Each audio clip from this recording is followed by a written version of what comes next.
2024 લોકસભાની ચૂંટણી તેમજ ડ્રાઈવ સબબ પ્રોહિબના કેસો કરી અસરકારક કામગીરી કરતી ઉના સર્વેલન્સ સ્કોડ સમગ્ર વાત કરીએ તો જૂનાગઢ રેન્જના પોલીસ મહાનિરીક્ષક નિલેશ જાજડિયા તથા પોલીસ અધિક્ષક મનોહરસિંહ જાડેજા ગીર સોમનાથ તથા નાયબ પોલીસ અધિક્ષક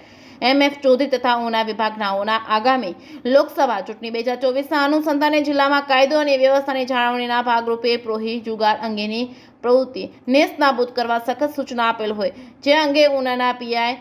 MN રાણા નાઓની સૂચના મુજબ સર્વેલન્સ સ્કોડના પોલીસના માણસોની ટીમો બનાવી હતી. પ્રોહીના જુગારના પ્રવૃત્તિ કરતા ઇસમોને ઝડપી પાડવા જરૂરી સૂચના અને માર્ગદર્શન આપેલ હોય, જે સૂચના મુજબ સર્વેલન્સ સ્કોડના police sub inspector HL Chebaliya તથા એ માંડવી ચેકપોસ્ટના incharge police sub inspector HK Varu તથા સાથે ચેકપોસ્ટ પર ફરજ ઉપરના પોલીસ સ્ટાફના માણસો તથા ઉના સર્વેલન્સ સ્કોડના માણસો દ્વારા ઉનાના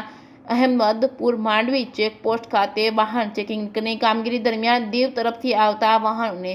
આગવી સૂઝબૂછથી વાહન ચેકિંગની કામગીરી દરમિયાન નાના મોટા વાહનો ચોરખાનું બનાવી વિદેશી દારૂ ચોરી છુપે ગુજરાતમાં પહોંચાડવાના કિમિયાને નાકામ કરી લોકસભાની ચૂંટણી 2024 અંતર્ગત અલગ અલગ ટીમો બનાવી ઇંગ્લિશ દારૂ તથા દેશી દારૂના છેલ્લા 2 દિવસના પ્રોહિબિશનના કુલ 19 કેસ શોધી કાઢ્યા હતા. જે કેસની ગુજરાતી સાથે કાળુ આહિર દીવ.